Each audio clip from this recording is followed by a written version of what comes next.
Hi, Ghostbed. Thanks for sponsoring our show once again. Right now, if you're a loyal listener, yes, loyal, you get 25% off site-wide. You go to ghostbed.com/Norton. Use the promo code Norton at checkout. That's ghostbed.com/Norton, promo code Norton.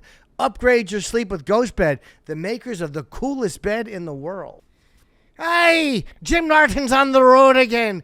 You can go see him in September the 18th in Fargo, North Dakota.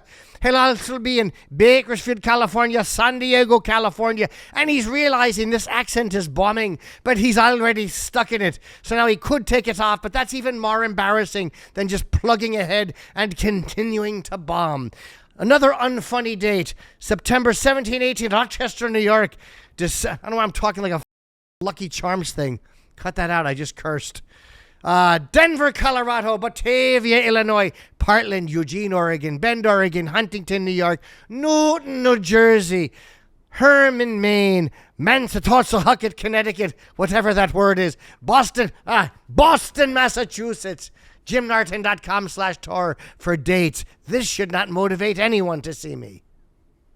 Thanks for tuning in. Anybody who's, I say tuning in, that's such like a stupid radio thing to say, but I guess it's force of habit. Thanks, Jim. I'm very happy you're finally able to come on. Yeah, no, I'm excited. I've been we're trying to get a date together for a while, and we'll be back right after this. That kind of is what radio is like. Right. Yeah, our guest coming in. Let's tease it, and then I'll wait till you hear what we're going to say next. I know radio used to always do that. It's the worst. They have you come in for a minute, and they go, coming up on the hour. And they're like, why did you have me get here at 8:30 if you're not having me on until 9:15? Yeah. Assholes. Anyway, I'm really glad. It's been a weird week because a lot of people, I did Theo's podcast, and I thank Theo. Gave me a beautiful plug in the beginning and a nice plug about my special, some really nice things. So thanks to Theo. And man, it's amazing. He posted a very funny clip of me and him where I show him Nikki's penis. Because we had been talking, and he goes, yeah, Eddie Money showed me a nude photo of his girl or something. So I'm like, well, you can see my wife's penis. It's kind of kidding. Yeah. And, I know Theo for years. He's a comic. So he's like, I don't know. All right, I'll look. But the amount of people that are taking it like it was a really bad thing. Like, come on, what are you doing? Are you gay? It's a guy. Like what angry little babies people are. Isn't it crazy? We've been doing that for years with a picture on the phone. Hey, can you figure this thing out? And it's someone's dick. Been doing that shit for years. Why is it a problem now? It's funny just how angry people, because I don't message at people. Like, I don't force feed anybody ideology. Like, I'm not like that. And we're just being funny. And the idea that they're so mad about it, it's like, I don't care. But I'm like, what a bunch of babies. Yeah. People get very upset about nothing. It's amazing, though, that they are. I mean, we used to go up to, like, women in, like, a casino or whatever like that. Pittsburgh Chuck, Ellie, had a huge mule. He had a picture of it. And we just go up, hey, do you see my friend? And just show the picture. We do that all night. How is that not funny? So you're doing it to Theo. How is that not funny? And Theo went with it. Of course, he's a comic. Yeah. And he was like, all right, I'll look. But, like, the people online who are just, a lot of people are stupid. But the idea, it's all fake. Like, I'm not bothered by it because it's all a fake reaction. No one is that shocked, and by that I mean the public, at the idea of someone showing a dick picture. Right. Like, no one is like, what? Gay? No, like, it's like a bunch of 14-year-old boys trying to prove to each other that they don't like it. It's like, well, no one asked you. No one cares if you like it. Right. And when people watch porn, everyone, like, in porn, all these straight guys, and I know they're straight, but like when people look at dicks in porn, no one hunts for a smaller penis. People want to see giant mules in porn. They don't want to see tiny dicks in porn. They want to see big dicks in porn. And I wish there was a section for it. So, it'd make me feel better. Do you like, and you're the straightest guy I know, and there's not an ounce of anything but straight in you. So like, what is it about straight guys when they're in porn, they want to see a big dick? It's not a gay thing. I just don't understand it. Yeah, I don't know either. I don't know. A guy has no problem watching a guy plow some chick in a porn with the dick going in and out. I mean, if you look at it, if you want to really critique it, that could be gay. You're watching this guy's dick, and then you're waiting for him to shoot a load on her. Yeah. So, I mean, it's like, okay, you're watching a guy basically jerk his dick and shoot a load, so... Yeah, who knows? They're a bunch of babies. Why do they only hire men with... This is why I love Mike. He brings up the important questions. Why do they only hire men with larger penises to do porn videos, since most men watching the videos aren't watching it because of the guy? Surprisingly, yes, they are watching it also because of the guy. They associate themselves with the guy, imagining that it's them who's having sex on screen. Yeah, I don't necessarily believe... that's part of the answer. That's part of it, yes. But part of it is also the aesthetics. They like the aesthetics of it. And I don't think that they want to grab the guy's hog. I'm not saying that anyone who likes that is gay or bisexual. I believe that they're straight. But it's just this fake reaction to the idea of someone showing a penis picture. And it's like watching high school sophomores try to prove that they don't like it. It's like, you don't need to prove it. It's okay if you don't like it. I don't care. I don't care if it bothers you either. Yeah, it really is amazing that people cry over shit like that. Like, every guy's done that joke a million times. Yeah. Rich Voss, the guy's almost 70. He's still doing it. Yeah. He's still doing it. Hey, you ever see this picture of Bonnie? Man, she looks really hot in this picture, and it's a picture of his dick. And it's his penis. He's been doing that for fucking 30 years since I've known him. I think he did it to me 2 weeks ago. I didn't get mad. That's funny. You got me. That's the part I'm like kind of stunned by is the fake from people watching a comedy podcast, the fake indignation. Like they feel like they have to take like what is a funny moment on a podcast or a moment that's meant to be funny and get like upset about it and prove it's just boring. It's like, what are you guys doing? Yeah. You're comedy fans. You don't have to like it. Right. But don't act like you're upset by it because you're lying. You're not upset by it. People just want to find things to segue into what they want to talk about. So they use a moment like that to talk about the larger issue. And then whoever, if they write disgusting, 6 other people will write disgusting right after that. Yeah. They use the same remark back. Yeah. Gross. If they don't use disgusting, use gross. Gross, disgusting, gross, disgusting. This is funny. Someone on Twitter wrote, old man looking up directions, photos of grandkids, old memories, and oh yes, my wife's beautiful new rooster. My new wife's beautiful. It's me with my $8, by the way, these are $8 CVS glasses. And I did have to put them on. Oh, no, those were my bunny eyes. Those were the nicer ones. Those were my $40 bunny eyes. But I do look like an old man. Please, can we put that moment in the episode? I want people to see what I'm looking at. I look like an old fool. I look like my dad looking at the phone. I don't know. What is this? I don't know what it does.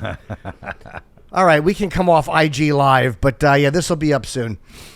I just think it's very funny that people get so... I mean, do you get people doing that to your stuff? I mean, just the angry or the fake angry reaction.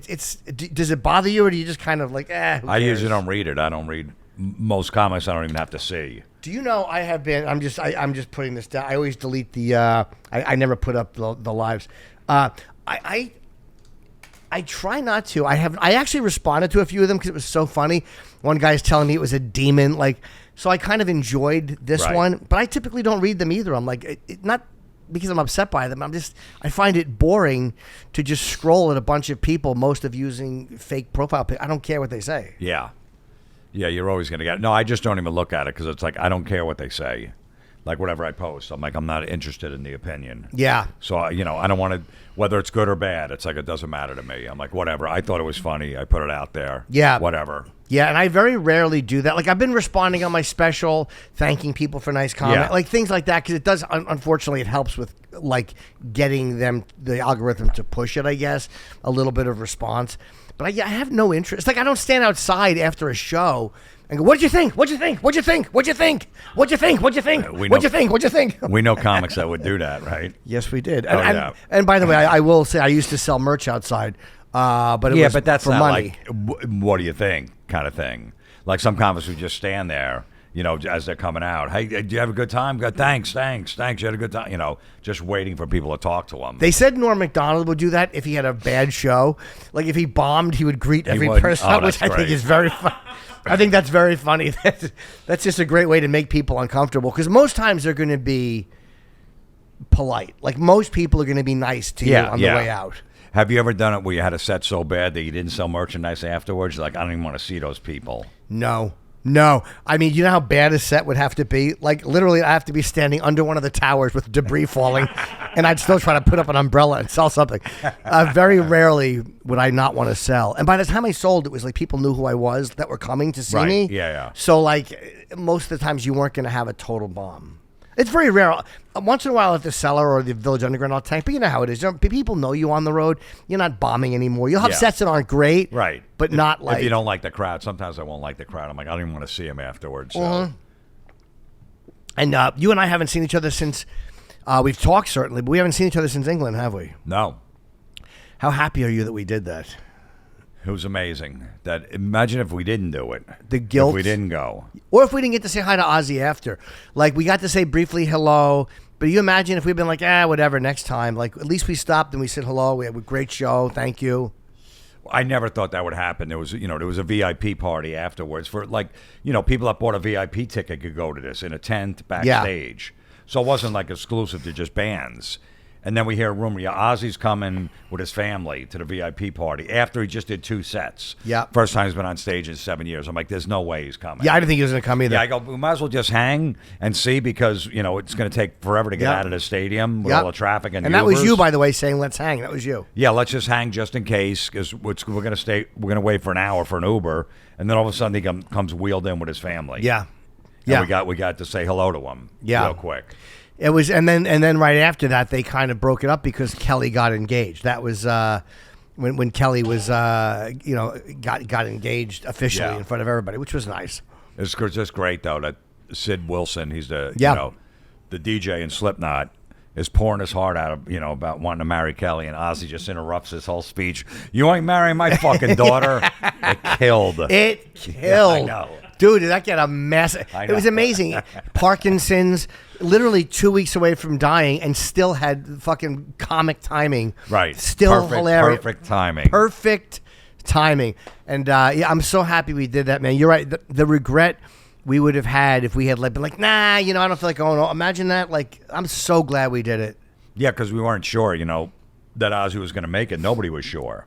He was working on it. I suppose he stopped taking his medication so he could sing. Yeah, that's what I heard. He was taking too, but he wanted to do that one last show. But everyone was up to, a week before. You didn't know if he was going to make it or not. Because Tony had said he wasn't sure it was going to. Tony Iommi said, I'm not sure what's going to happen. Yeah, maybe he will, maybe he won't. But yeah, I'm really happy we got to go. We got to talk to Sharon for about a half hour. Jakey Lee. It was a fun trip, man. It was one of the best trips I ever had. I loved it. Me and Jim just going out to lunch in Britain, not knowing where we were going. The hotels weren't bad. No. Taking the train from city to city. That was a really fun trip. Like, I love it more looking back on it. And you were right. We went to do that Sabbath house where we went and saw the first. That was Florentine. That was Jim's idea to do it. And I'm like, yeah, all right. Like, I never would have thought to do that if it wasn't for you. Yeah, well, my brother and my brothers were over there the year before, and they went to the house. Yep. So my brother Joe told me, he goes, hey, listen, here's the address. You guys should go when you're over there if you have a chance. So we took the Uber. It was 2.5 hours outside of outside of London. It just happened to be a car pulls up on that street, and we go through the gate right behind it. So we got actually on the property instead of taking a shot from the street. I wish I had filmed around the back, but I kind of just wanted to get out of there at that point. And nothing, there was no, I've seen someone who did film in the back. There was nothing major, but it is weird to be that close to that house. In the moment, you don't even realize, like, this is the house from the Black Sabbath record. Yeah. Like, I know it, but it's a bizarre feeling to be standing that close. And I guess they do tours there. You could pay for a tour. Yeah. So some guys did, but, we had no idea. They don't let people inside, I don't think. Yeah. Let me hold, and you brought me something, too. Which I'm such. Yeah, the thing is, I don't know if there's room for it on any of these walls here. He might have to take his 75th Kiss poster down. I have been making a lot of. Or did I just make a doozy of a purchase? I'm literally at a point where I'm scared to tell my wife certain things, like about that. Like it's funny. Like these are the things I'm worried she's gonna find out. Like she's gonna find out how much I fucking spent on this post. She's not going to be happy. All right, thank you. And you see this from your brother Joe? Yeah, my brother Joe made one up for me and you.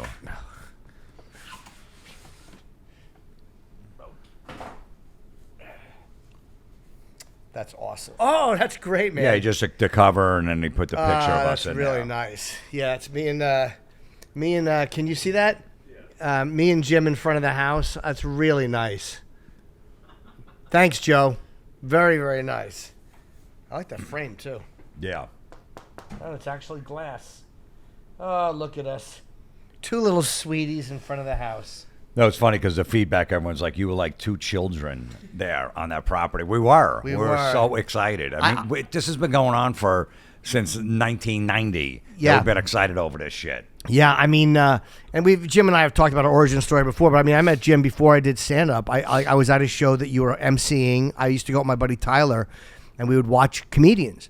And you were one of the guys I saw. You, Quentin Heggs, Jeff Zabrowski, Otto and George. There was a few other headliners I saw. And then Pat Gaynor, after like I did an open mic, he's like, jamming Jim. And I saw Jimmy on snakeskin boots and long hair. And I'm like, this guy's a fucking asshole. I had no idea. I had no idea. But you were so generous, man. You really were. Like, you got me my first paid gig. You were so fucking generous with getting me on stage and so much, man. You did so much. You know, it was the 80s, so all my friends had long hair, and that's the way to get girls. You know, so I had the long hair before I started doing comedy.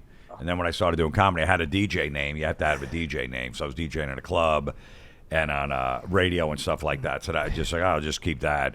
And I still had the hair when I first started. I met him, but I'll never forget. I've told the story before, but it's so funny because Jim would come to this open mic that I was running, and one of the bookers was there. And then the guy, I told him, was it Casey? Yeah, I had a gig, and he goes, "Bring an opener. I could pay him $25." Like, all right, I got somebody. He goes, all right.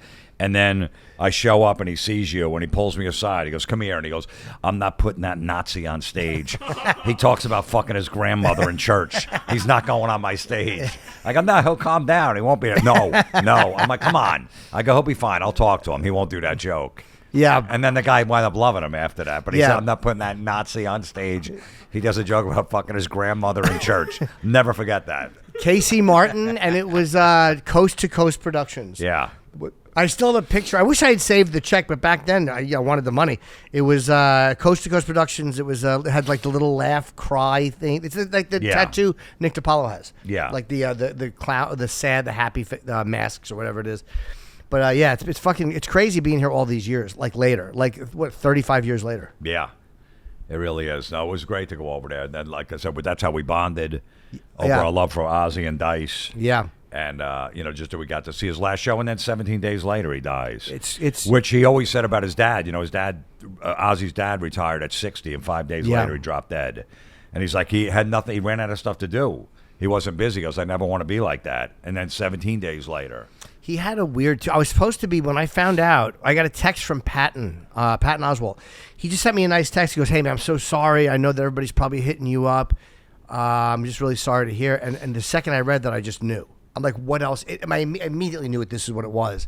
And I think I'm on the Drudge Report. It just said Ozzie dead. And I'm like, I was supposed to be on a plane the next day to Jack. I was doing Jack's podcast, which tapes in Ozzie's house. And he wasn't there. He was in England. But it just really sucked, the timing of it. And, I mean, no one expected it that soon after. We thought maybe, within a few years. But nobody thought 2 weeks later he'd be gone. Yeah.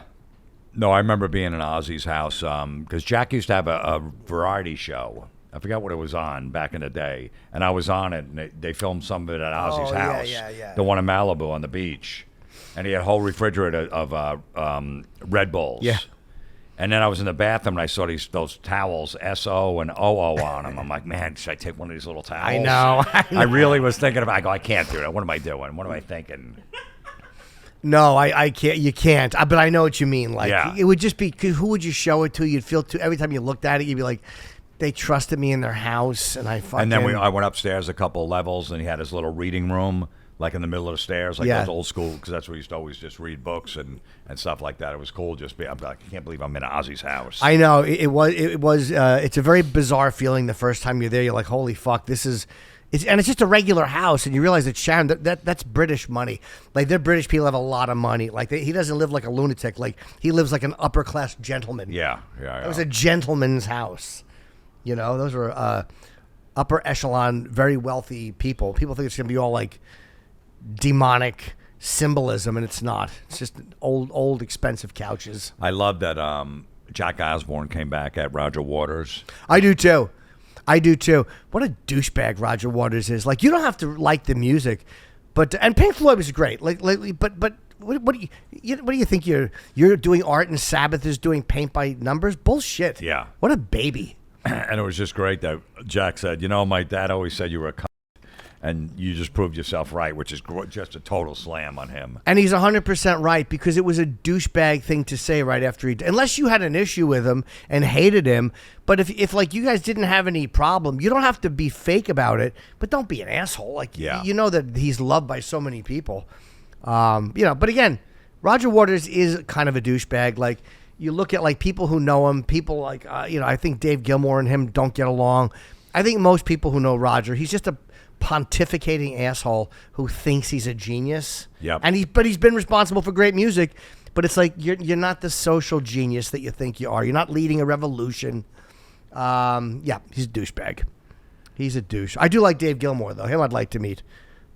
Yeah. From Pink Floyd. By the way, I went to a thing Roger Waters did years ago, where it was like home movies, and we didn't know what it was going to be, but I never get invited to stuff, so I went, and it was like home videos that he had shot with. Holy fuck. Was it tedious? It was infuriating and tedious. No one enjoyed it. Really? Yeah, and then there was the after party on 57th, and he walked in, and I wish I had taken a picture with him. I still wish I had taken a picture with him, and I still would. That's what a phony I am. He wasn't at his own screening, though? No, he was there. Okay. But I would still take a picture with him, even though I hate what he said about Ozzie, and I think he's an asshole. I would still take one. Of course. And then trash him after. Yeah. But I wouldn't trash him to his face. But someone told me, I think Ari Shaffir and then went out to dinner with him after he did Rogan, and he's just lecturing people. And it's like, you're not in a position to lecture people. Yeah. The fuck are you? Anyway, so I was really happy, Jack. And Jack put up a really nice thing, by the way, on YouTube about like how he's dealing with his dad's death a couple weeks after. So if you want to look that up and find it, he kind of goes into, where he was and what happened and what people have said that's not true. And yeah, it's called About My Dad. It was nice. It's a nice, 15-minute thing about his. And they were super close, him and Jack, always. Yeah. And, he dispelled that rumor about Ozzie, had the suicide, the pact or whatever. That's what everyone thought. I'm like, that's not true. Yeah. The medevac came down and worked on it for like a half hour on his estate, trying to revive him and stuff. So yeah, there's no way. It's 100% full. There's no way you would do that and then go, I'm going to go to Sweden and die. Yeah. It's just nonsense. And people are so dumb. They just buy anything. What's Ozzie, the biggest? Ozzie would always like to say stuff like that in the press, just to get press. Him and Sharon, they love doing that stuff. What's the biggest rumor you ever fell for, with a performer or a public figure? Or can you think of any? Huh. I just had one the other day that I fell for. What did I? But it was somebody had written. Oh, but it was only a few minutes. But somebody, it was about Howard, about Stern being at Sirius XM. And I always said he's staying. There's no way this guy's leaving. It's all a contract negotiation. He's not stupid. But then I was reading something, and they're like, Stern leaves. I was like, oh wow, I guess I was wrong. I guess he left. Right. And then I like clicked one more click to make sure, and like, oh okay, it's bullshit. He stays. I was right. But I did fall for that for about 2 minutes. Yeah, I don't know, but yeah, I mean, he's definitely staying. He said he signed the deal. He's been doing it. I don't know if he signed it yet, but he's been doing this since like 1986. Every time a contract's up, I'm done. Yeah. And his contract doesn't end to the end of the year. Right. So he's got plenty of time to still negotiate 3 more months. And, it was good publicity for him to get that out there. And, is he going to be signing? But he will. He did already. They already came to a deal, I think.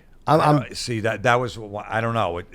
The article said it, but didn't say he came to a deal. He said, I love Sirius. I said, I want to work here, and we're working everything out. Okay. Yeah. Sirius, they don't like, they like to negotiate at like the last minute. Oh. They don't like signing you 3 months before. No, they don't. They don't actually even tell you that they don't want to re-sign you till you're on Christmas break. Right. Yeah. It's very interesting, the timing of that. But, you know what? Like, I've been on the road a lot. I've gone out with Louis. And he had asked me a while ago, he's like, I would love you to do the tour, whatever dates you can do. Some I was available for, obviously I was booked on some. And it's been so much fun just going and doing these doing these shows, but I wouldn't be able to do this if I was still serious. Yeah. I would never be able to go and do like, Monday, Tuesday, Wednesday shows out of state. Yeah. So it's kind of nice to not have that. No, and it's probably good for you. You don't have the pressure of headlining. You do a 15, 20-minute set. 30. It's about 30. You have to do about 25 or 30. 25 or 30, right? You're not the main act. You don't have to worry about ticket sales. None of Yeah, that thank shit. God. What's to worry about? I should bring my own curtain. I am finished. That'd be funny. Bring your own curtain.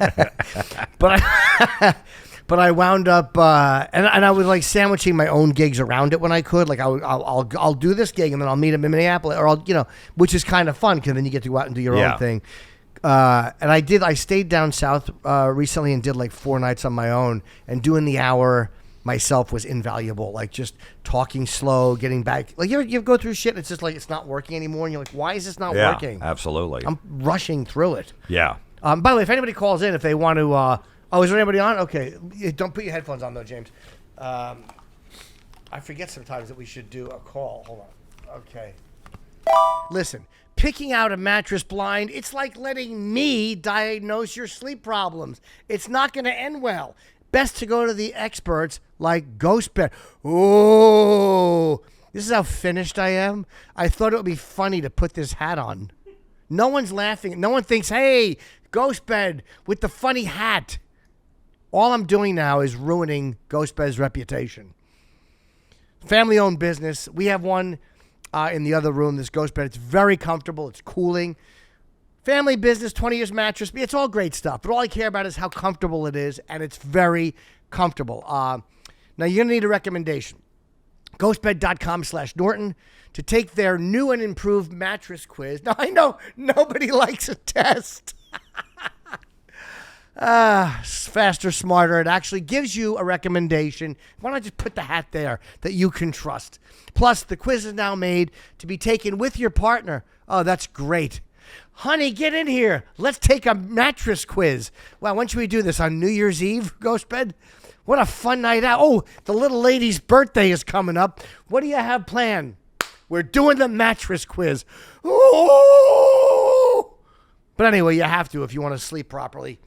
You can both take the mattress quiz, you and the burden you've decided to shack up with. You can find something that works for both of you. There's less arguing, more sleeping, very important.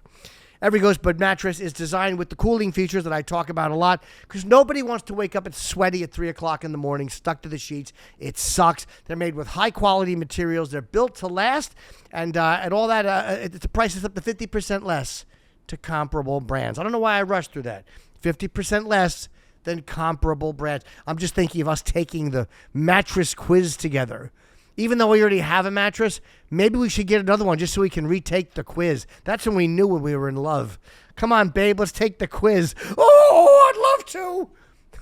You think they're surprised when you hand them an engagement ring. Wait till you spring the mattress quiz on them. Oh, my God. I better get a new seat after what you did. Every Ghostbed mattress designed with cooling features, as I've said. Why am I reading the same one again? 101 night sleep trial, fast and free shipping, 20 to 25-year warranty. 25% off site-wide. You go to ghostbed.com/Norton. Promo code Norton.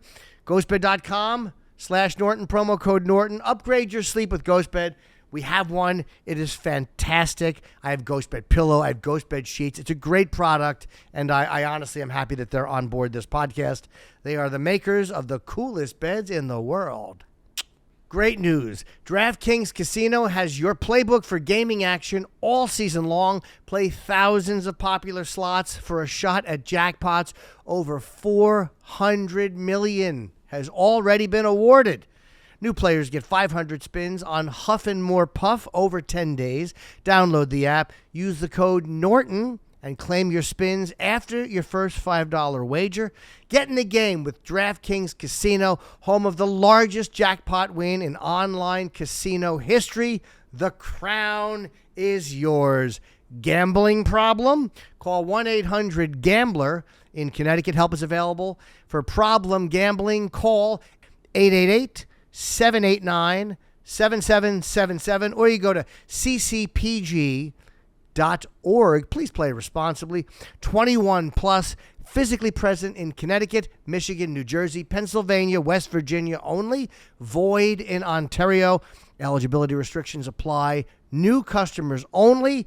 Non-withdrawable casino spins issued as 50 spins per day for 10 days, valid for featured games only, and expires each day after 24 hours. See terms at casino.draftkings.com/promos. Ends October 5th, 2025 at 11:59 p.m. Eastern Standard Time. Yeah. Oh, wow, that's loud in my ears. Could you turn that down just Hello? Hello? Yes, hold on, sweetie pie. I'm just turning this down in my ears. It's a little loud. Oh, sorry. Oh, don't be sorry. All is well. Sorry. All right, what's up, buddy? Oh, my name is Dimitri, and I'm a little nervous right now. I'm sorry. Okay, well, there's no need to be nervous. I'm a big fan, though. A big fan of Mr. Norton. Thank you. Yeah, so you do a lot of, the MMA media? Well, I do the UFC's podcast, yeah. Yes. I like your show with Matt Serra. Thank you. Yeah, I love doing it. I love Matt. Good. I think you're underrated on your knowledge of the game. I don't know about that. Like, I'm a fan who is I've interviewed a lot of those guys, but I was asked to do it by Dana. But for me, I'm more of a fan who loves it and who can talk about it a little bit, whereas Matt is the expert. Like, Matt knows how to analyze fights. He can analyze jiu-jitsu positions. I'm more of just a guy who loves watching it and can give really, really basic opinions. Well, you make the show good, my friend. I remember when you pretended to be Tony Ferguson. You remember? Yeah, I called Matt as... You pretended. You left the room and you pretended. Yes. I love Tony Ferguson. Tony Ferguson's for anyone who's not familiar with MMA, he's a legend. He was a former UFC fighter, and he was supposed to call in, and I pretended to be Tony, and I called up, and I just started being a dick to Matt. And Matt's a really easy guy, and he loves Tony. He loves Ferguson. So I was just kind of like being a jerk off. And Matt's like, you act like you don't want to be here. And like Matt was really getting angry. And then I finally walked back into the room, and it's one of my greatest moments. He didn't know that you were out of the room making the call? All right, look, Matt has never won a scholarship anywhere. Okay, all right. Because you would think, all right, wait, Jim's gone. There's a phone call. This guy's being a dick to me. Well, it's probably him. Tony was supposed to call in. I'm like, I got to pee real bad. And then we just did, like, the producer's like, hey, Tony's on the phone. So Matt's like, all right. And I was just talking like, now I would never be able to get him again. But that was really one of my greatest moments. But thank you, sir. I appreciate the call. That makes sense. I agree. Right. Do you think, I guess real quick before I go, how do you think that fight will, who wins? I am the worst at picking fights. I am terrible at picking fights. Matt and I do it together. A lot of times I'll pick a fight based on, well, this guy's lost 3 in a row, so I think he's due to win. Like, I really suck at it. So and I'm also the kiss of death. Whenever I pick somebody, they lose. So anybody I pick, just get out of MMA. You got to pick the opposite then. Well, whatever you think, I'm taking the opposite. That's what I do with my bets. Sometimes I do that, but then then if I'm watching it, and thank you for the call, man, I appreciate it. Thanks for supporting UFC Unfiltered.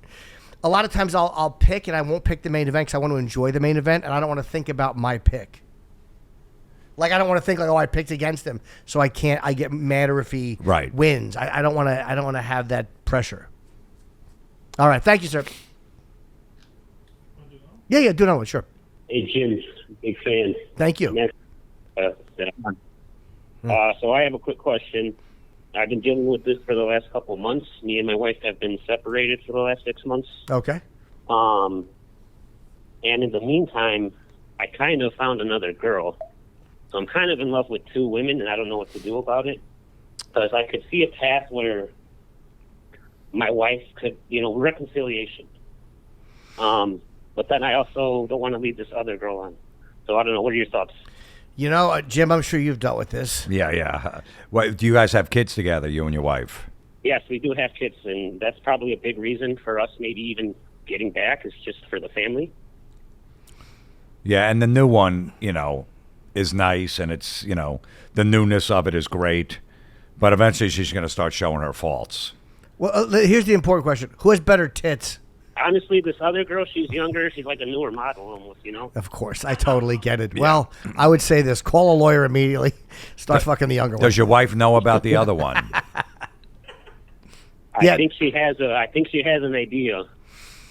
Who initiated the separation? She did. We had a rough couple months. Actually, we had a rough year, so I kind of understand where she's coming from. I kind of was a bad husband at the end, but, I think she's letting her anger and recent, just the recent stuff that happened blind her from what was pretty much a good marriage, I would say. And this, the other girl is younger and hotter? Yeah, most definitely. I mean, she's going to be furious. You think so? Oh, yeah. When she sees a picture of her or you bring them to your kid's basketball game or something, I mean, the shit's going to hit she's going to be out of her fucking mind. Do you think she'll notice that the other woman's younger and more attractive? Yeah. It'll bug her? It's going to bug the shit out of her. So I would get everything tied up legally, divorce and all that stuff. If you're going to bring that girl around and keep hiding her until it goes down, or try to get back with your wife. I would suggest trying to get back with her if she wants to get back with you. For the kids. All right, then. Good luck. Yeah, for the kids. All right. All right, goodbye. That's a good point, too. Get everything tied up first. Tied up first. Because they're going to be angry when they see... Before you caught your wife...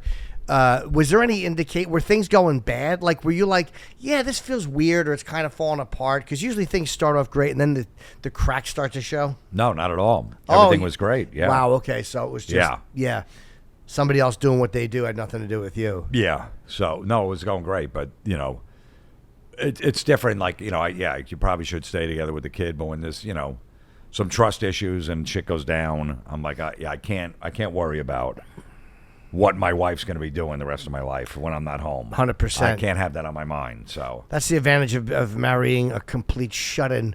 I married once in a while. Right. I was like, if she's not going to fuck a guy bringing her Chinese food, so I think I'm safe. It's one of those weird things where I've had that before, but usually I'm the one who's untrustworthy. Like, I've always been the untrustworthy piece of shit. I've always been the guy who's done the damage. Right. More than any woman I've dated. Did you see this? The woman caught her husband cheating thanks to his toothbrush. Let's see. It probably had like another woman's tampon string on it. Let's see. A UK mom downloaded. She downloaded an electric toothbrush app. To track her kids' brushing habits. She didn't expect it to expose her husband's affair, but that's what happened. Private investigator. Let me see. What is this? Paul Jones. This sounds made up. I can't. Hold on. I'm not fucking. Hold on. Let me put these panty dampeners on. Hold on. All right. At first, it didn't seem like brushing late in the morning on Fridays didn't raise immediate red flags, but the pattern kept repeating. Same time, same day. Damn question. I wasn't home. What was his toothbrush? If he wasn't home, why was his toothbrush? He hadn't worked a single Friday in months. While his wife and kids were out of the house, he was bringing someone over and brushing his teeth. Who needs an app? I mean, do we need to track your kids' toothbrushing? You psychotic fucking controlling emasculate. That kid's going to have erection problems for his entire life. My mother would log in and see when I was brushing my teeth. Holy shit. Just tell him to brush his teeth. If he doesn't, fucking smash his knuckles with a paddle. What, so she caught him because he was brushing his teeth again at like 10 a.m.? Weird hours. Instead of like when 7. He should be at work. He should have been at work. And I wonder, did she confront him? And did he admit it? Because he should have just said it was a glitch. Why would you need to download an app? You really wouldn't. On a toothbrush. It's the same thing when everyone's, shares their location and stuff. No. In relationships. I was telling my son that the other day. If some woman says, hey, let's share a location, I'd be like, fuck off. Absolutely not. I'm not doing anything wrong, but I'm not. I don't care where you are. I trust you, and you're not going to worry about. Where is he now? He's in Seattle. He's at a coffee shop. Fuck that. My wife. Either you trust me or you don't. You know why? My wife and I do share locations. For years we have been, but it's not. I'm not worried about where she's going to go. I know it keeps me knowing if I go fuck around, I can't even in my head get into certain scenarios because I'm like, she'll know where I am. I can't do it. Like, I can't. That's what a naughty boy I've been my whole life. It helped. Well, you could just leave your phone in the hotel room. There's ways. 100%. Yeah, but it's hard to do that because you got to get an Uber coming back. It's possible, but I mean, it adds an extra layer of shit that I have to worry about. So it's harder now.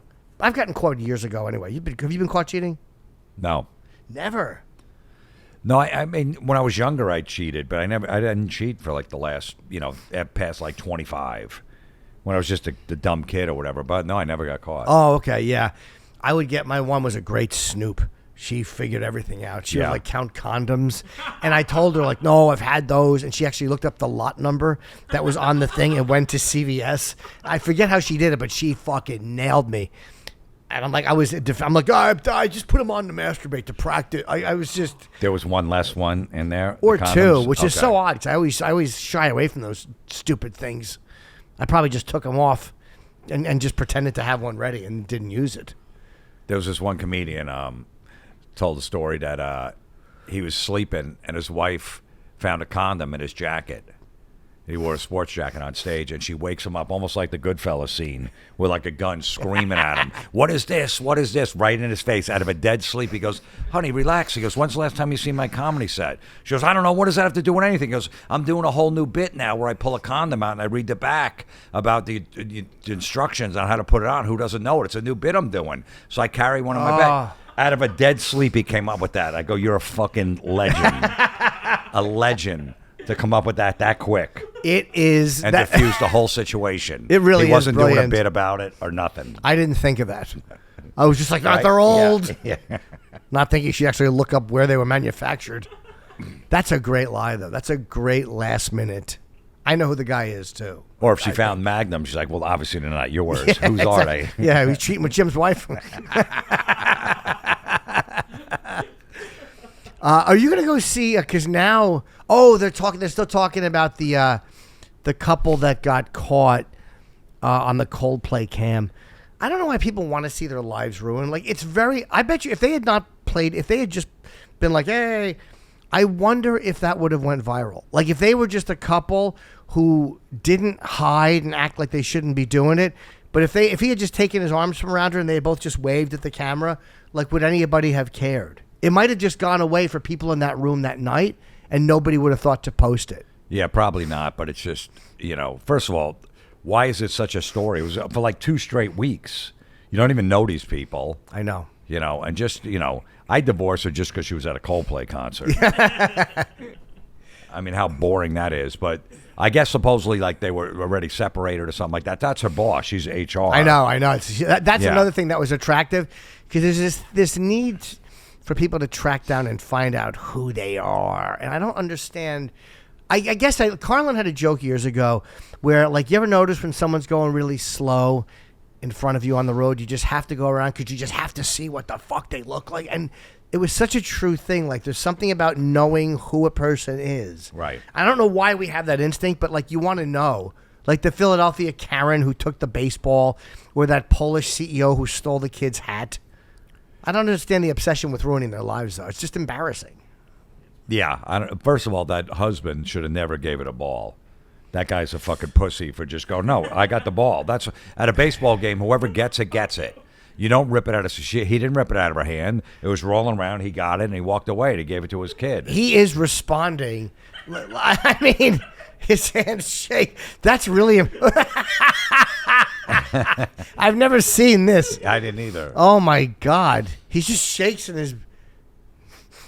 Yeah, he should have told her to fuck off. Yeah. He's hugging his son. What a rotten bitch she is. He's performative, though. Yeah, he sucks, this guy. But the thing, I didn't know if he took it out of her hand or not. Like, did she, like, it's hard to tell. I didn't know, did she have it and he snatched it? Can they, there, let me see. Okay. Nah, it's like rolling around. That's and everyone's grabbing for it. Right, 100%. Let me see. He's walking over. She's going for, did he pull it from her? I don't think so. I can't tell. I would thought that might have been why he gave it back. That move is such an embarrassing. That's the kind of move that a guy does when he's going to give the ball back. Like, I would have been like, Yeah. fuck off. I got the ball. It's for my kid. Too bad. I grabbed it. I knew you were close to it. I Look went at up the grabbing it. kid, so sad, and she is a piece of shit. But also, it worked out because the kid got to meet the team member who he loved, and he got a bat. So the dad is just embarrassed at that little shake. But he was just caught off guard. He's hugging his son, and then he's being yelled at. It's like a weird reaction. But it is funny. You never want that reaction. Philly, they're going to make fun of this kid. I heard she's been banned from the park. But all she did was yell at a guy. Like, she's obviously a hunk of shit, and she's a hateable face. That's another part of it. She has a hateable face. So I think that we're more apt to want to see people's lives ruined when they have 2 colors hair and thick progressive glasses. She's hateable. Oh, yeah. You know who she voted for. It would be funny if you think, yes, she probably did, but it would be funny if it was the opposite. Then again, she's wearing a Phillies jersey. This is in Miami, though. It was at the Marlins Park. Oh. They were playing the Phillies. But still, yeah, she's, she reminds like some school teacher that has got no sense of humor that everyone hates. She sucks. Yeah. Or she's a principal. Knowing that the kid, that CEO, taking it out of the kids right away from the kid, what a douchebag. Oh my God, what a scumbag that guy is. It was obviously being handed to the kid. And the CEO got dragged online so bad. And his response was, first come, first served. And whose hat was it? It was the player. It was a tennis player who's handing it to the kid. Right. Watch, he takes it off, and he's handing it to him, and the guy just snatches it and puts it in his awful wife's backpack. And yes, it's first come, first served. I understand that some people might not like it, but please, let's not make it a global scandal. Like, he just handled it so well, and they dragged him so much, he finally came out and was like, I made a terrible mistake. If you were faster, you would have had it. The kid's 9. He doesn't think. Oh, God, I didn't even read the end of it. If you were faster, you would have had it. It's just a hat. If you were faster, you would have had it. Oh, yeah, it's really funny. That's what Oscar Pistorius said to the fucking guy he beat with his fake legs. He shot his girlfriend. That girlfriend. Reva Steenkamp. Was it Stephenkamp or something? Yeah. Reva Stephenkamp, and he shot her. Terrible excuse, but yeah, she was gorgeous. Unbelievable. Steenkamp, sorry. Yeah, very beautiful. And what did he do, like 8 or 9 years for that? And then he got out? And didn't he talk to her family? They wanted to meet with him. Yeah. Over why he did it. And it was just an argument, I bet. She was probably going to leave him. But it's like, what are you doing, dude? You get 2 fake legs. You're an Olympian. You'll be fine. Wasn't he Olympian? Wasn't he Olympian? Wasn't he Olympian? He sure was. I got 6 medals. Okay, yeah. The Paralympic. All right, not the actual Olympics. I went and got my leg, hip, back, and ankle MRI because I've had such issues. Yeah. And I got to start physical rehab. I might need surgery on my ankle. It just sucks. Ankle on what? I tore something years ago. It's been like, he said I have a hole in my cartilage, which is bad. Right. But it's from ripping it a few years ago, not knowing. So I just kept re-injuring it. So they MRI'd your ankle and what else? Knee? My right knee, my right hip, and my back. And they all have problems. I'm just a mess. Fucking getting old sucks. Oh, yeah. You start banging up and you understand why old people get hips and all that stuff put in? Just, No, I know. It's crazy. I mean, I just, both of my knees are messed up. I strained ligaments in both knees. Been like that for like 3 weeks. I was just playing. A couple guys needed help playing softball, so I figured I'd play within like 1 inning. Oh, recently you hurt them? Yeah. They're still. I got to go. I'm rehabbing them and shit. Yeah. Oh, it's like, okay. What am I doing? I played last year at softball for the first time in like 30 years. The third inning of the first game, I pulled my hamstring. Did you have to step out? Yeah. I played first base the rest of the game. I was out for 4 weeks. Third inning of the first game. It's embarrassing how easily you get hurt now. Yeah, I never got hurt before. But then you don't run around and do all that shit too. So. And you're not stretching now. It's one of those things like when you're used to doing it, your body is kind of. But I'm not used to any of this either. But I do jiu-jitsu, but it doesn't matter. I'm still, just a fucking fat slug. I feel bad for the rest of the roll with me. There's a fat slug on me, in a rash guard. You know how awful I look in a rash guard. That's why I do gi jiu-jitsu, because gi is when you wear like the outfit on it, right. And no gi is when you just with a shirt. But I look like such a tub of shit that I'm doing gi until I lose 20 pounds. Too humiliating to be packed into a rash guard. Yeah, but you always go up and down with your weight. No, I know, but I've been up for a while. I saw myself on Theo.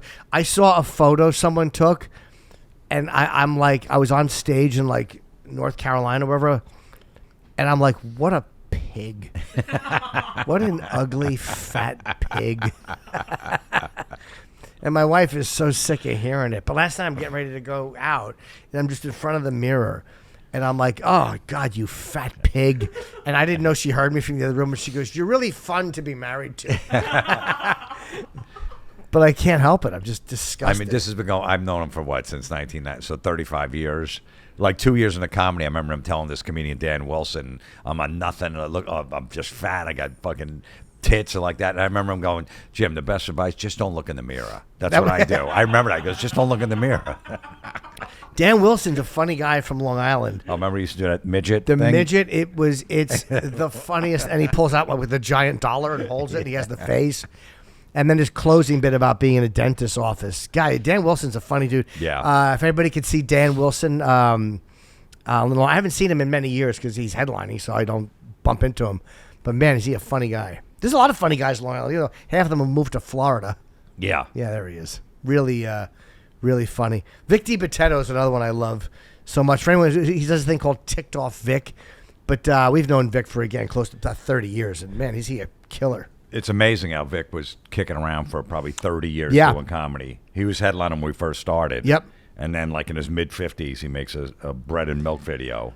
That's right, yeah, for the winter. Got to get bread, got to get milk, yeah. And that was it. And then he just took off from there. He's a great guy, Vic. He is a great guy, and he's really funny, and he just screams about his wife on stage. He reminded me of Ralph Cramden, just screaming about his wife. And it's always funny. He's like, he's almost unfollowable. I remember Otto said years ago that they did a show together, and they actually switched the order. Like, they made Otto go up second, which is crazy to think that Otto had a hard time after anybody. But I could see it happening with Vic. I could see him giving everybody a hard time. Do you care about that? Taylor Swift and Travis. I mean, it is a legit marriage, a relationship. I'll say that. So? Yeah, honestly, at this point, they're going to get married, and they're both so famous. They really don't need each other, other than those relationships. Sometimes they're done to rebuild things or to like whatever. But she doesn't need anyone unless she was gay and covering it, which I don't think she is. She just likes a certain kind of guy. You know, she needs a guy with something going on. Well, she's always dated like musicians. That's what I'm saying. Yeah. Stuff. So, but she's never dated a big dude like this. Yeah. You know, I don't know. It seems a little. A little suspect. Me. Yeah. Do you like him? No. There's not a man alive that needs more attention than him. Oh, does he need a lot of attention? And he says in an interview, he goes, I don't understand. You know, when people don't like me, it bothers me, and I try to correct those things. So maybe, okay, because I want everyone to like me. Yeah. Okay, fine. Then what kind of outfits are you wearing to the stadium and leaving the stadium? The goofiest outfits, a purse. He's bringing a purse, like a Louis Vuitton purse and all that stuff.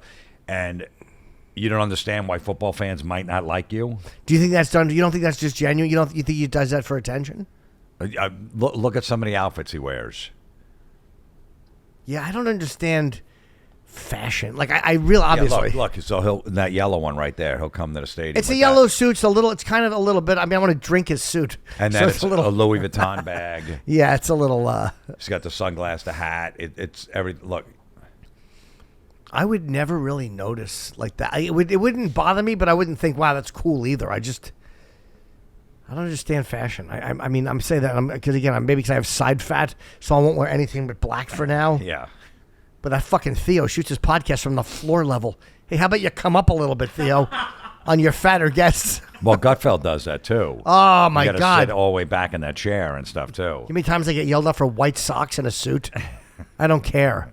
I'm doing it this week, and I'm going to wear white socks again. Isn't that great that his show does so well? I love it. And you could joke about anything on his show. There's no like, hey, you have to come from this angle. Yeah. They never police what you're saying. Never. So much more fun than network TV was. Well, it is cable, so they have a little more leeway. But that is a very fun show. I went to see Metallica. They did a private thing for I Sirius know, XM I know. out at the Hamptons, and Stallone was there. And I'm in the VIP section. I got up there, and there's only like 20 people there. McCartney's hanging out by himself, just standing there watching Metallica play. No one even around them. What'd you say to him? Chris Jericho, the wrestler, went up to him first. And I go, I'm going to follow you because I'll get in there after you talk to him. So he broke the ice, talked to him. Did he know him? No, he didn't know Chris. Okay. But as soon as he was done with Paul, I went, "Hey, Paul, can I get a picture?" And before he can even say yes, I just snapped it. You had it out. Yeah, I ready had it to out, go. ready, professional. Been doing this for years. Yeah. Don't give him time. Don't ask someone, could you come Yep. here? Nope. You know. I had it ready. I took it myself, no problem. And then I see Stallone in the same area, but he's against the wall, and his wife's there with his 3 daughters. So they're surrounding him. His wife's got his arm around him, and I'm like, I'm not going to bother him. I don't want to bother him, yeah. But I keep looking back, and I had a perfect spot for Metallica. I was in the front row of the VIP section. Yep. I go, keep looking over there. I go, I'm just going to go over there. I go, I got it. Stallone's that close. You have to. So I finally saw a little opening, and I said, hey, Sly, I go, I'm a big fan. Can I get a picture? He's like, sure. Okay. He goes, I admire your work also. And I go, yeah. He goes, I watch Gutfeld every night, me and my wife. Oh, wow. That's and great. Then he started asking questions about, like, how does it work? Do you get the topics? I couldn't come up with that stuff. He goes, I can never do that. I can't come up with that shit off the top of my head. I don't know how you guys do that, being put on the spot. Oh, wow. And his wife's like, we watch it every night. It was crazy. Oh, isn't that nuts when someone, especially a guy like Stallone, who is, I mean, he even in movie star company, he's a big star. Like, yeah. Even among those guys, he's Arnold level, De Niro level. Like, that's a big one to have recognized what you do. It was crazy. I couldn't believe that he said. I thought he was just messing with me. Yeah, I admire your work too. I'm like, all right, whatever. He's just fucking with me. It would have been funny if he goes, how does that work? If you go, whoa, I'm not talking shop. Yeah. Yeah, that's great that he watches. Yeah, that's good. That's good. He knows who you are. Fucking awesome. I've never met him. I would like to meet him. So he definitely knows all the guys that go on. So I call Voss, and Voss is so excited. I'm like, he knows who you are. Yes. Because he watches. Wow. And Stallone would like him because Rich is the one person in real life who Rocky was smarter than.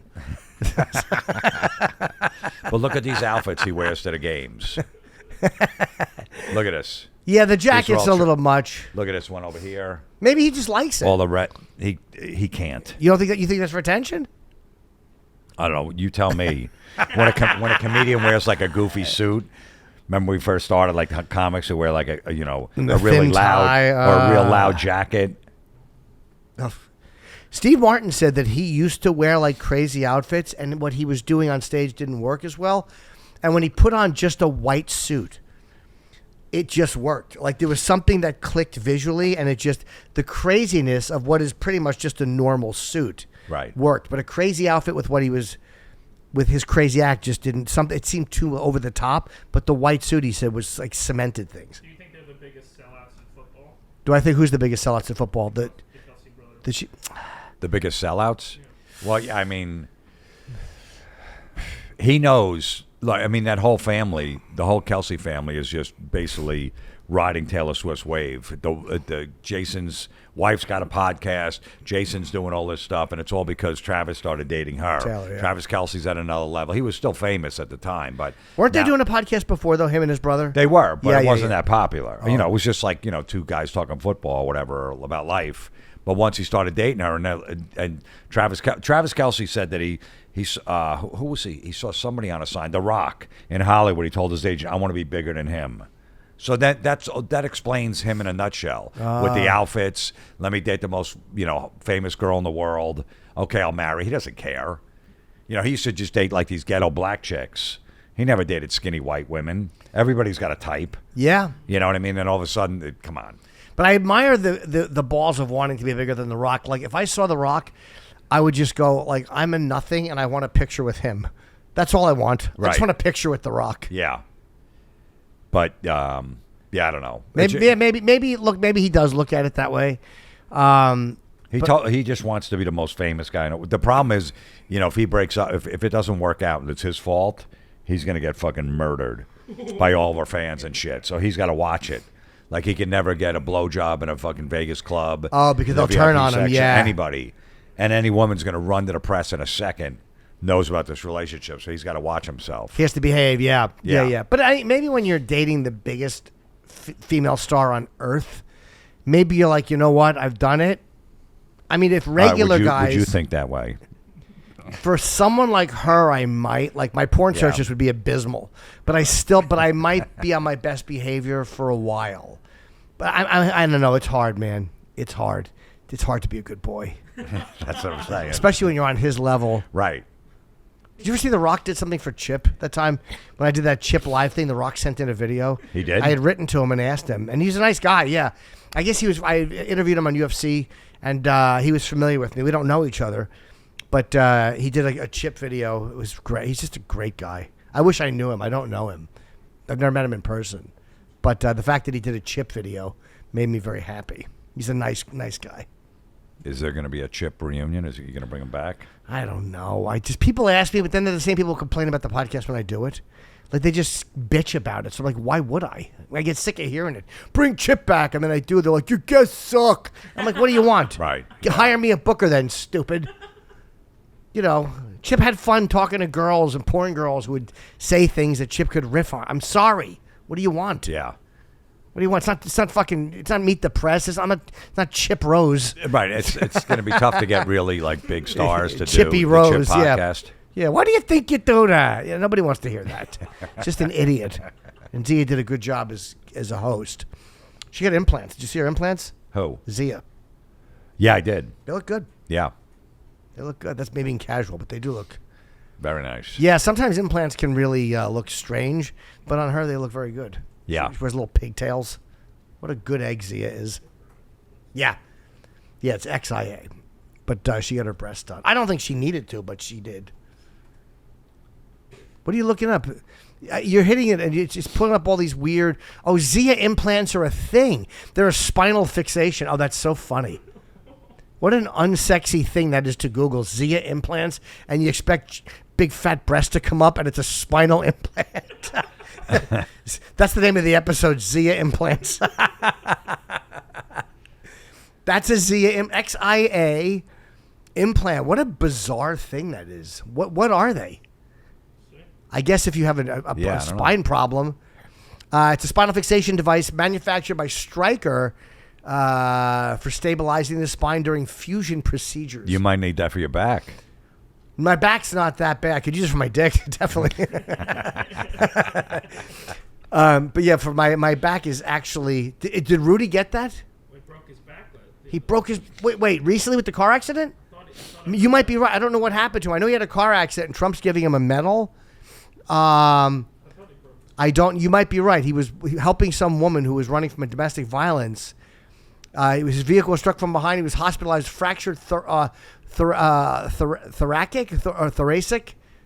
vertebrae, multiple lacerations and contusions. Thoracic. Is that how you say it? Thoracic? Yeah. I don't know. I mean, this seems...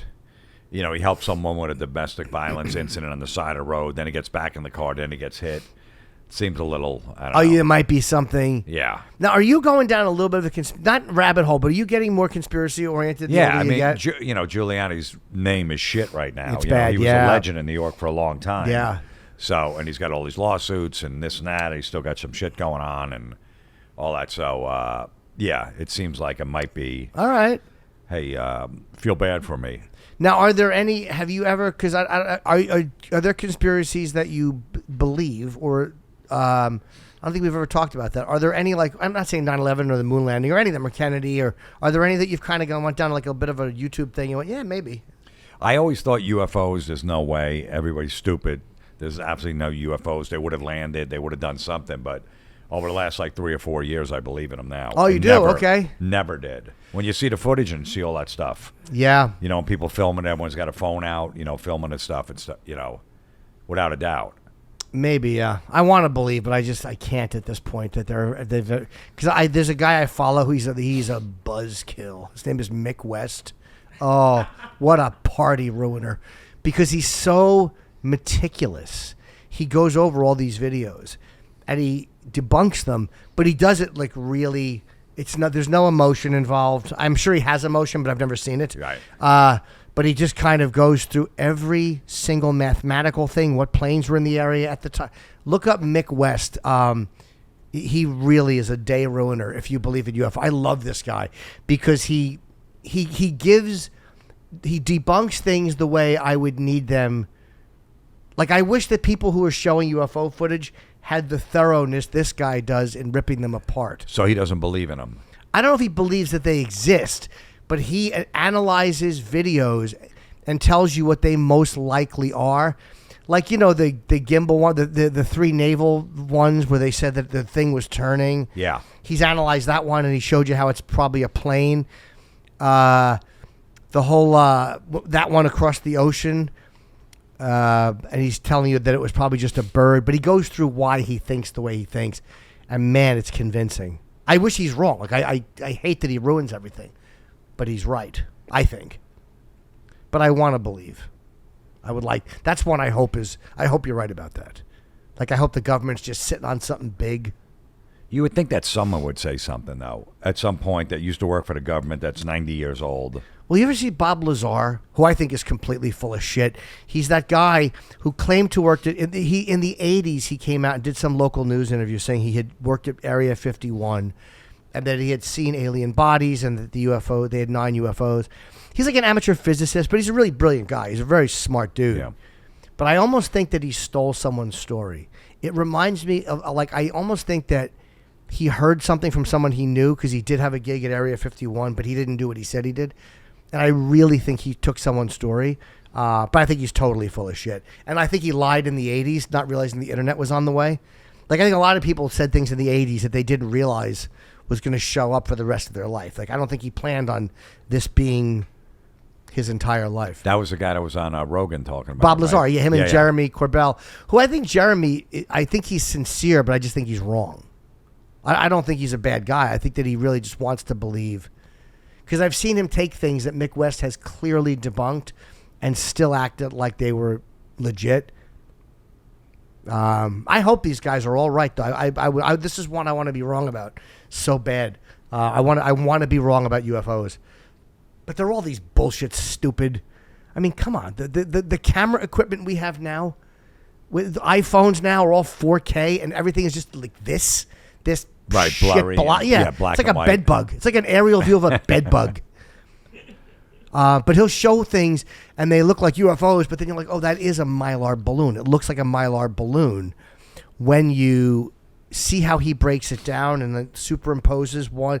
There was one that they said where it was naval footage of these stupid green things coming down, like glowing green, and it was so clearly not UFOs. Right. And everyone jumped on it and went, look, this is footage. And then Mick West just comes in and ruins everyone's day. I forget what they were. It might have been something like, those horse shit triangles. They said the video released of pyramid-shaped UFOs is authentic. What they meant by that is the video is an authentic video. That's not, and he broke down what it is, and it just made me sick how easily he did. Yeah, it's not. What about ghosts? What about ghosts? You guys are ghosts? No. No, those are the ones I root for the most. Because, by the way, that's like a fucking balloon. That's not a UFO. That's clearly a balloon. Yeah. A pilot took it. That's So what? a tourist balloon. It is. It's literally just a Mylar shot. It's probably some little douchebag's birthday. And they're like, yeah, it's UFO footage. No, ghosts I wish would be true. But I don't believe they are. You don't have any belief in that? No. How about afterlife stuff? Yeah, there's something. Right. People that have died have said, they've seen something. They went down some hole, whatever like that. They felt peace. They saw people. They couldn't touch them. They saw family members. They could reach out, but it was just super peaceful. And then they went back. So there's got to be something going on. I think it was Rogan or one of those guys, but I've heard that your brain when you're dying releases a crazy chemical cocktail. Maybe it's to make death more peaceful, like where your life flashes before your eyes and all this stuff. And they're saying that a lot of that thing may be just a brain dump, like your brain just rushing all this weird stuff right after or right before as you're dying. Again, unless you get hit with a fucking IED. But I mean, if there's any moment before death, your brain. They say right after death it releases a bunch of neurotransmitters. Contributing to near-death experiences. Yeah. During death, the body releases chemicals like endorphins and serotonin that may ease the transition. DMT is that natural psychedelic hypothesized to surge during death. It's a hypothesis. Contributing to intense, vivid experiences. Yeah. So people who...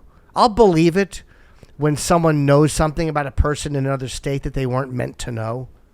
Then I'll be like, all right, maybe that there's some Although quantum entanglement's a weird thing, and I can't. Do you know what it is? No. Have you heard of it? It's this thing where they say nothing travels faster than the speed of light, but I can't explain quantum entanglement. But it's almost like if two atoms or whatever they are become entangled somehow, one reacting a certain way directly affects the other one instantly, no matter how far apart they are. So it's almost like they pass information somehow faster than the speed of light. Right. That's when I'm like, you have two entangled balls. Couldn't they have used a better example?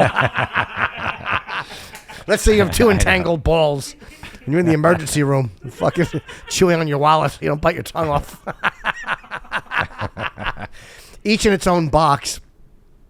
In the metaphor, the balls can be either yellow or red once observed. For now, they're all right. There's something with superposition. I can't explain it other than knowing that apparently they're passing information faster than the speed of light.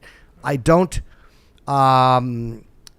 They call it entanglement, and I just don't understand how it happens. But to me, that says there's so much stuff we don't understand. Yeah. That physics can't even explain. They may have theories about it, but how is that information passing faster than the speed of light? Neil deGrasse Tyson has explained what it is, but I don't think he knows why. Yeah, two or more quantum particles. They're quantum particles. I didn't even know what they were. It's infuriating physics. I tried to read Michio Kaku's book, and I'm just such a dunce. And he explains things to idiots. You know who he is? He's that Asian physicist. Yeah. But I couldn't finish it. It was just even him explaining it to fucking dopes, and I was just kind of like, I can't do this. I'm lost. Yeah, I feel like I'm in science class right now. I'm Sorry. Yeah, that's all right. I know. But being talked, it's being taught by a guy trying to get you into his van. It's not being taught by somebody who knows what they're talking about. I'm just like, hey, your balls are entangled, kid. Get in here. Yeah, I don't. Although I do. Speaking of science class, I remember when I was in 7th grade, Mr. Buttcavage was my Stanley Buttcavage. Yeah, I know. We used to call Mr. Ass Lettuce. That was our fucking clever 7th grade boy joke. That was when the Voyager first left the solar system, I think. Right. I believe that was when it happened, probably in the early 80s, maybe 81 or 82, the Voyager left. I remember him talking about how amazing that was. But that's all I really remember from science. That and quantum entanglement, which I don't know what it means. The only thing I remember from science, 9th grade, we had this guy, his teacher named Mr. Litchko, and we thought he was a drunk. So he'd always have like a map over covering the board. So we get into class early and we write on the blackboard, Litchko was a drunk. So when he lifted the map up and rolled it up, it said that on the board. And also, he would give us assignment, and then he would go into his desk and get his lunch, and he would always eat an apple. So, so as soon as we get in there early, we go right in there and take a bite of his apple and put it back. And he gives us an assignment. Like, well, who took a bite out of my apple? Who did it? So every time. Like, I go run the class, get in there before he gets it, take a bite out, put it back. that is goddamn hilarious. That's innocent, fun pranks. Litchko is a drunk. We have to beep his name. Is he alive or dead? I don't know. I'll probably have to beep his name. But yeah, very funny. As soon as he pulled the map up, on the board, if he would say that, he had to have that is and stuff really like that. Funny. And my friend Tony, that guy Crazy Tony. Yes. One time he did something, and Mr. Litchko, right in the middle of class, he goes, "Why don't you go back to where you came from, I'll say Tony." Tony. And he just goes like this, "Okay, mommy, open up." Like that. I'll never forget it. He got kicked out of class. We couldn't stop laughing. Did it kill? It killed. And even when he's telling us, "Stop, don't laugh, don't encourage him." I don't know, 15 minutes later, we're still laughing. Okay, mommy, open up. One of the greatest comebacks ever. I mean, that is really fast and funny. Oh, yeah. And there's no coming back from that if you're the teacher. You just got to go, like, all right, he killed me.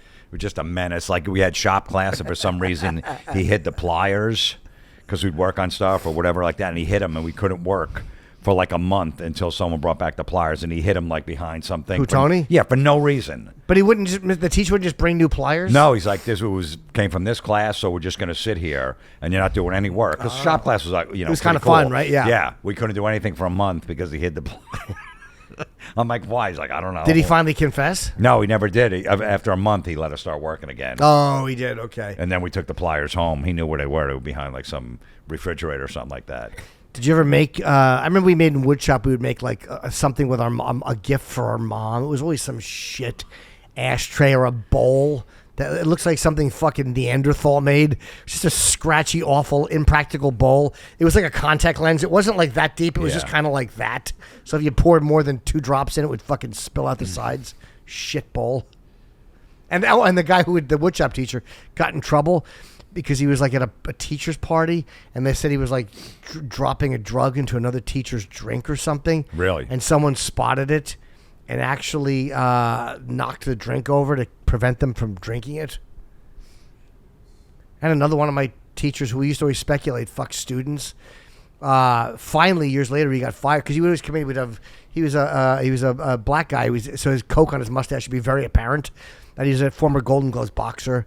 We used to always argue religion. I would bring in Sabbath lyrics, right, and like tell him like they're not devil worshippers. Right, that music's Forever. evil. Yeah, that was one. After Forever and Revelation, Mother Earth, and eventually he was fired for fucking students. Then he died of a heart attack, I think, from doing too much coke. But it was all true. Like usually when you hear teachers are fucking students, they're right. Yeah, but it was never the female teachers were younger. It was always the males doing it or the priests. Because even I went to a Catholic school in high school down in Florida, and it was the priest and the dean wound up years later. The priest used to watch us take a shower at gym class. He's probably making sure that you're not getting hurt. Yeah, he's like, look, I go, but I didn't participate in gym. They go, still, yeah, you might be sweaty. You got to get in there. Do you think he was looking at everybody's penises? Everybody. Everybody.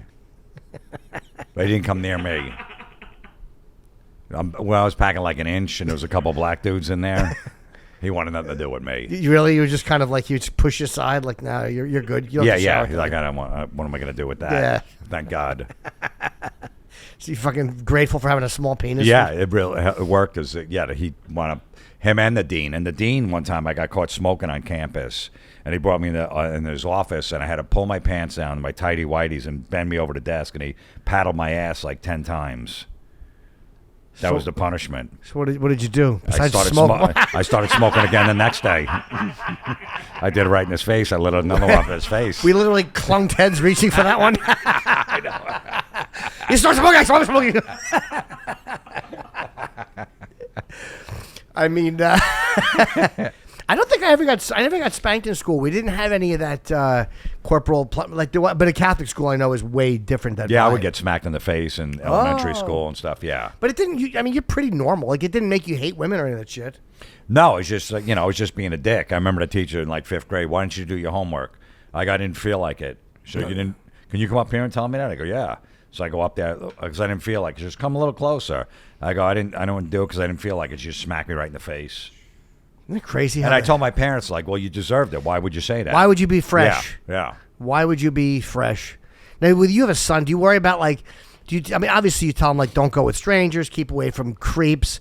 But has he said anybody has tried to be, like, a little weird and come home and said, hey, this teacher's, like, no. They're all pretty good, huh? Yeah, he hasn't yet. But they're all aware of it now. I guess so, right? Like, kids know that, like, none of that funny business can go unreported. Yeah.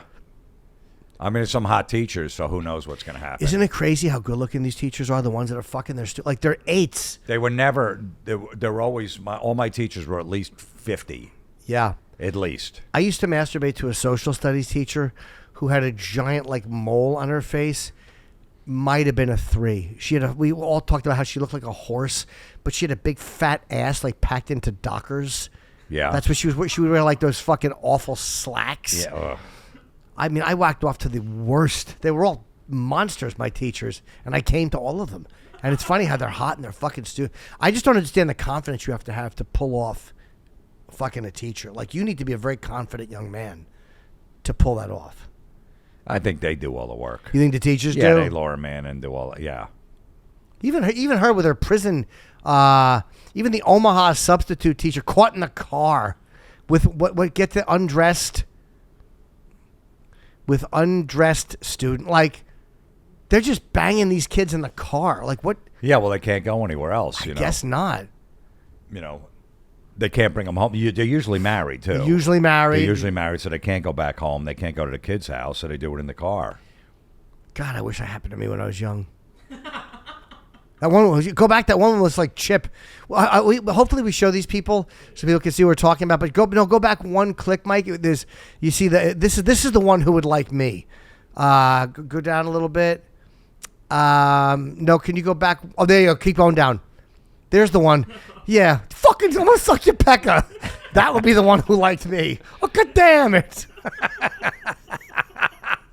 Crying teacher had sex with student who comforted her. Oh, that's nice. That works out for everybody. You know, you're being a nice guy, and she rewards you. Yeah. Yeah. I get it. Now. It's, I don't know. Maybe because these hot women, they're married, they got a regular scheduled, job, 9 to 5, whatever, and they got a couple kids, and they're not the hot chick anymore. Nobody cares anymore. They got every guy through high school, through college, and now they settled in, and there's no more excitement. Go back to that other picture you just had of her, please. This is, scroll down. Like this is exactly the one who would like me. I'd give her a compliment, and I would say like I loved you in Young Frankenstein, and she'd say I'm not Peter Boyle. I'd fuck her in the back of a Volvo. Oh, god damn it! Putting on a Ritz or something. Woof. Oh, she is a charmer. What a delight. One of my kids' parents got mad because we were talking about the teachers fucking around and stuff like that. I go, they're like, well, oh my God, if we found out. I go, if I found out, I'd probably let it go to the end of the year so we get straight A's. They were fucking so mad. I go, yeah, might as well. I mean, let him, especially math. He doesn't do good in math, so. And then I'll call the cops. Yeah, exactly. When he's graduating. Shit's been going on since September, I tried calling, but the phone was busy. Hey, let's go to another call before we. Oh my God, we're talking for a while. Let's get. Wow, she's lovely. Catherine Harder, her name is. I mean, that worked out well. Hello, you're on the phone with us. Hey guys, how you doing, man? Glad to be on here. Jim, huge fan. Thank you to both of us. Yes. Yeah. So, in my 20s, I was a bit of a mess. In my 30s, now I got my shit together. Life is good, making money. I got my own business. But I'm at that age where I'm 38. It's hard to find a lady to have a kid with. Jim, what made you not want to go the family route? I mean, I've never wanted it. It's like one of those things where I've just never wanted to do it. I don't knock it. I get why people... Like Florentine, it's crazy because I know you, and you never wanted a pet, no kids, nothing. And like, I knew it was legit. But then you got a dog, and then you had a kid, and you like love both of these. You love being a dad, and you love like. So I know that I would probably have that reaction if I had a kid. Yeah, because you were. I was ready to get a vasectomy in like my 20s. I don't like the way you just said vasectomy. I don't like the vasectomy. I don't like the way you said I was ready to get a vasectomy. How do you pronounce it? Vasectomy. All right. How do you say it? Vasectomy. Does that sound odd to you? Vasectomy. Well, I'm from Jersey. But yeah, the fact that you like it, I was like, maybe if Florentine did, I probably would too, because I know you were definitely not going down that road. Yeah, I wasn't, and then when I did, I couldn't think of nothing without it, like not having him. Especially during the pandemic, I realized, like, holy shit, if I didn't have him, be in the fucking house by myself. Right. And stuff. So, no, I love it, but at 38, you got to find a woman about, maybe like 32, 33. Yeah. Find someone there, date her like a year, and... You want to have a kid. If you want to have two, have one at 33, one at 35, or something like that, and then you're good. You only need two. Yeah, two is fine. But I know I never wanted to do it, so it wasn't a decision I made. It's one of those natural things where like you want to do something or you don't. Like right, like, and I was never, to my knowledge, got anyone pregnant, so I was never confronted with what do I want to do here. And I mean, half the times it was impossible anyway. I made sure of that. I mean, it's the reason I married Nikki. I hate condoms. So I'm like, I guarantee there's no accidents. No, it's one of those things where I never wanted it, buddy. But hey, all my friends have kids. I mean, you, Bobby, everyone, except Colin. Colin's the only one that doesn't have kids, but he's married. You also thought that I always thought it was going to interfere with my career. Right. Like it's going to take time away. Yep. So I always had that in the back of my mind, too. Yeah. Which it definitely does. It definitely takes a lot of your time away. But you don't mind, right? I don't mind. It's worth it. It's worth it. Yeah. All right, sir. Well, good luck. I hope you find someone. Yeah. Who lets you sink your old dick into them. Thanks, guys. Appreciate it. All right, goodbye. Yeah, when we went to Afghanistan to perform for the troops, me, Attell, Nick DiPaolo. Oh, what a great Artie, show. And Artie. Wow. They told us, hey, listen, dude, no sex jokes. because these guys were all pent up. Plus, there's women there too. So Yeah. please, nothing like that. Just be PG-13, but no sex jokes. These guys are in the desert, and Attell, right when he gets up there, he goes, "See, the other day, I was fucking my sock with shampoo in it." Like, that was his opening joke the first night, and then after that, we just did whatever we Fucking wanted my to. sock with shampoo. I went up first. I'm like, all right, I'm not gonna. I want to do this tour. Did so it get I'm a gonna laugh when he said that? Yeah, killed. And then they just said, "Do whatever you want." Fucking my sock with shampoo. He's just a funny. He's one of the only guys whose jokes are relayed by other people, and Oh, they're yeah. still funny. Like they're still funny when someone else tells you an Attell joke. I just told the joke the other day in front of a bunch of people. I said something about fucking an animal. I go, Tell us the best joke ever. If I was going to fuck an animal, it'd be a horse, because at least I'd have a ride home afterwards. He goes, a horse is a beautiful animal, and you'll always have a ride home. There's nothing funnier than that. There's nothing funnier than that. I got a ride home. Beautiful animal, and you'll have a ride home. God damn, is he great. What a brilliant guy. Well, Jim, thanks, man. I love you, and Thanks, I'm so man. happy you came on finally, and I would love you to come back again. I'm already trying to rebook, but I'm happy that you're here and we can do this. It's good to see you and stuff. Yeah, you too, buddy. And I'm happy we did Sabbath, and thank you to Joe for. What do you want to plug, by the way? We'll plug it in the description, but. Yeah, my comedy special is up on YouTube. You can't please them all. YouTube.com/Jim Florentine. Is that comedy. new? Yeah, it's about 6 months old. Oh, okay, cool. I just put it on YouTube. It was on Amazon Prime for a while, but. Yeah, YouTube will get more views. Yeah. All right, thanks, buddy. Thanks.